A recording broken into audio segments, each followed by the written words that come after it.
there's a place so breathtaking that travelers swear it can't be real. Snow-capped mountains kiss turquoise lakes. Fiery volcanoes glow beneath silver skies. But here's the twist. This country shouldn't even exist. Millions of years ago, the land that would become New Zealand was swallowed by the sea. Almost all of it vanished, except for two stubborn fragments that refused to sink. What rose from those depths became one of Earth's most extraordinary survivors, a living museum of ancient life, culture, and raw power. And if you think you already know what makes New Zealand special, wait until you hear what's hiding beneath its beauty. Before we dive in, tell me in the comments, what's the first word that comes to mind when you think of New Zealand?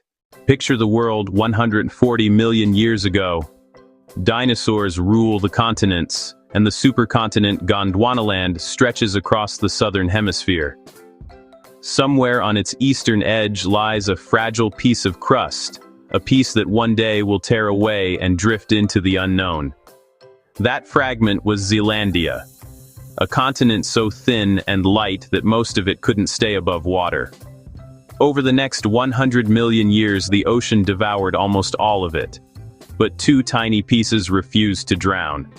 They became New Zealand's North and South Islands, the last visible tips of an underwater world. Scientists now call Zealandia the eighth hidden continent, 94% submerged beneath the Pacific. It's a reminder that New Zealand isn't just a country, it's a survivor of a geological apocalypse. So the next time you see those sweeping valleys or icy peaks, remember, you're standing on the bones of a lost continent. If you just learned something new, hit that like button, because we're only scratching the surface.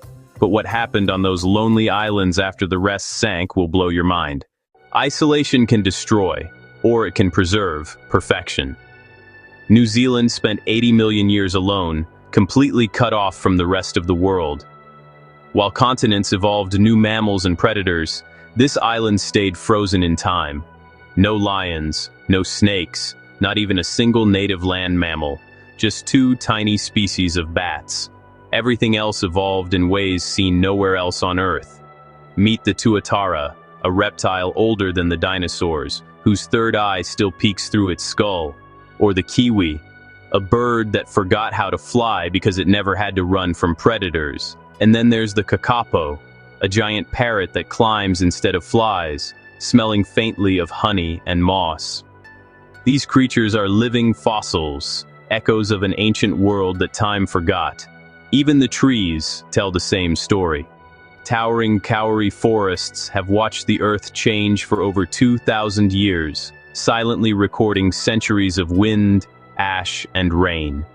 Everywhere you look in New Zealand, evolution wrote its own script, one that ignored the rules the rest of the planet followed. If you've ever seen a kiwi bird, drop a kiwi emoji in the comments. Let's see who's actually been paying attention to the planet's weirdest survivors. But beneath that calm surface, there's something more dramatic happening, because paradise sits on a fault line. Every paradise hides a secret.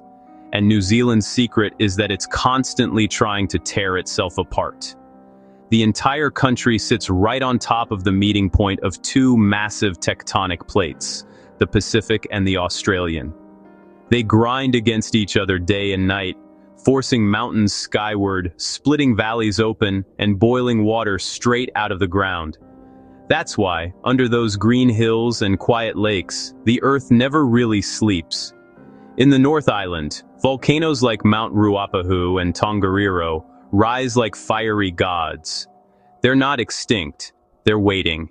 Just beneath them, the ground bubbles with boiling mud pools, geysers, and steaming vents in the town of Rotorua, where the air smells faintly of sulfur, the scent of Earth's heartbeat. Down south, the southern Alps slice through the landscape, snow-capped and violent, still climbing higher each year. These mountains were born from pressure so immense that stone folded like paper. And here's the wild part. Every few months, the ground shakes again. Not enough to destroy, but enough to remind everyone, this is living land. If you've ever felt an earthquake, type "I felt it" in the comments, because Kiwis live with that feeling every day. But instead of fear, there's fascination. The people here build their lives around chaos, harnessing geothermal heat for energy, studying volcanoes that could wake at any moment. New Zealanders don't fight the earth. They live in rhythm with it. And maybe that's why the next part of their story feels almost spiritual, because long before the scientists came, a people arrived who already understood the land's pulse better than anyone. Centuries before the first European ship ever appeared on the horizon, Polynesian navigators crossed thousands of kilometers of open ocean, guided only by stars, currents, and instinct. When their canoes finally touched this wild shore, they called it Aotearoa, the land of the long white cloud. To the Maori, this wasn't just land. It was a living ancestor. The mountains were guardians. The rivers had spirits. Every rock, tree, and bird carried a story. They built villages beside volcanoes, carved canoes from ancient kauri trees, and marked their skin with a moko, tattoos that told their lineage and achievements. These weren't just decorations, they were living history, etched in flesh. Their legends explain the world's creation through gods like Tain, who separated the sky from the earth, bringing light into darkness. And when you listen to those stories today, they sound like poetry written by people who watched the planet breathe. Isolation made them self-reliant and fierce. Every aspect of life, war, farming, storytelling, revolved around harmony with nature and respect for ancestors. So when the British arrived centuries later, they didn't discover New Zealand. They encountered a civilization already thriving. Be honest, would you survive on an island like this, where every element can either feed you or destroy you? Type yes or no. I'm curious. The Maori story isn't just history, it's the soul of New Zealand.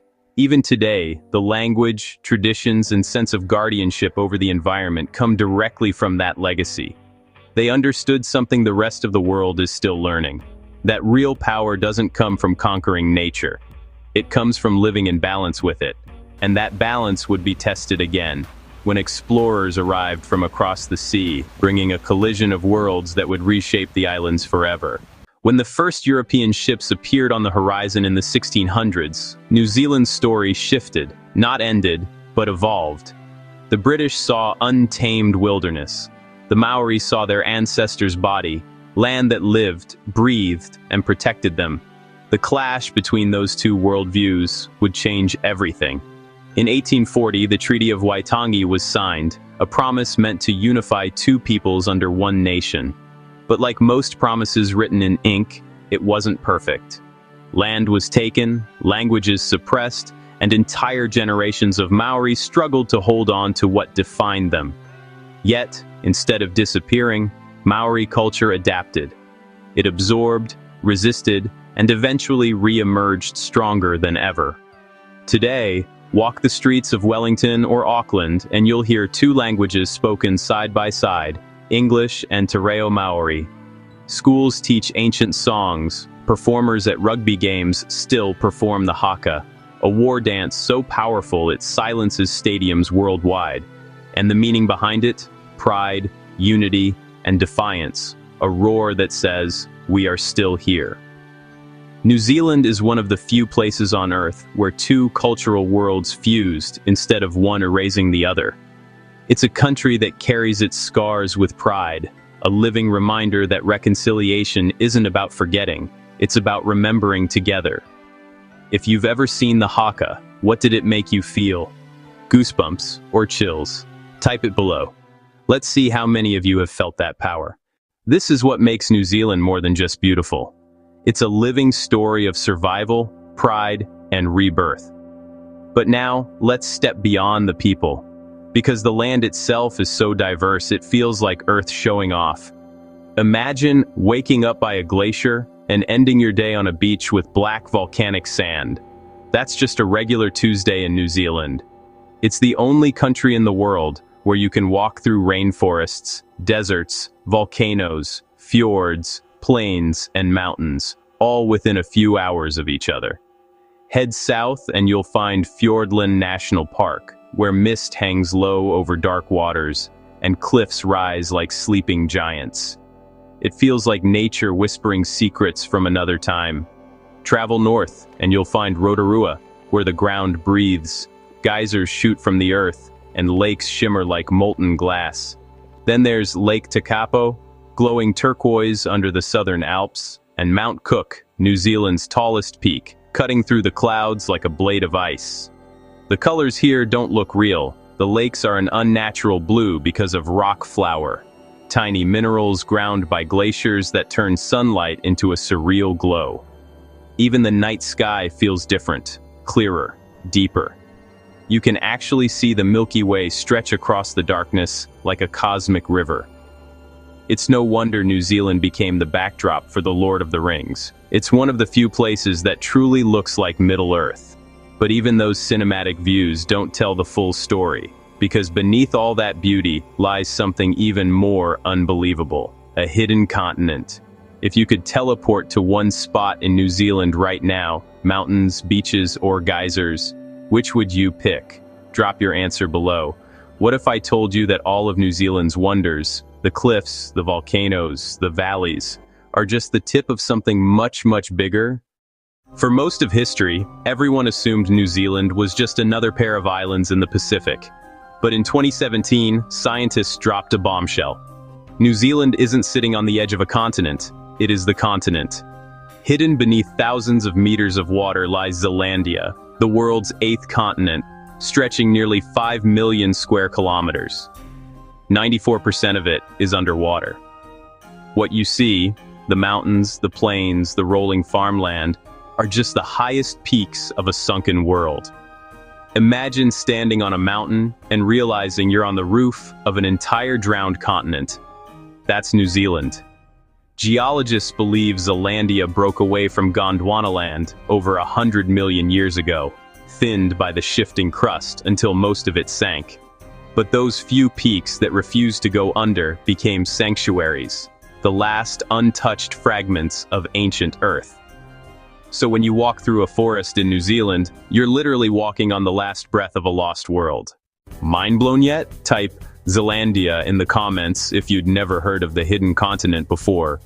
This discovery rewrote textbooks, challenged what we thought we knew about the planet, and proved something deeper, that New Zealand's uniqueness isn't luck. It's destiny written in stone and saltwater, and that destiny shaped not only the land, but the way its people live today. Fast forward to now, and New Zealand looks almost unreal. It's one of the cleanest, greenest countries on the planet, leading in sustainability and renewable energy, not by accident, but because its people learned from centuries of harmony with nature. Geothermal power lights homes.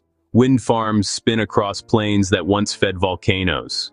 Forests once on the brink of destruction are now protected by some of the toughest conservation laws in the world. And despite being isolated in the middle of the Pacific, New Zealand ranks among the happiest nations on Earth. From the bustling creativity of Wellington to the serene lakes of Wanaka, every part of this country feels balanced. Progress without chaos. Technology without forgetting the sacred. Even its pop culture reflects that blend of magic and logic. Think Lord of the Rings, filmed among real mountains that look too epic to be CGI. The world watched those landscapes and thought, no way that's real. But it was. What makes New Zealand so distinctive isn't just its scenery, it's that it never lost its soul. If this country just jumped to the top of your travel list, comment Aotearoa. Let's see how many dreamers we've got here. So what truly makes New Zealand a treasure in the Pacific? It's not just the beauty, it's the defiance. It's a land that literally rose from the ocean and refused to disappear, a culture that nearly broke but refused to fade, a hidden continent that scientists almost missed, and a people who remind the world that paradise can come from struggle. New Zealand isn't perfect. It shakes, it steams, it storms, but maybe that's why it's so alive. Because every tremor, every gust of wind, every carving in Maori wood says the same thing. We were never supposed to survive, and yet here we are.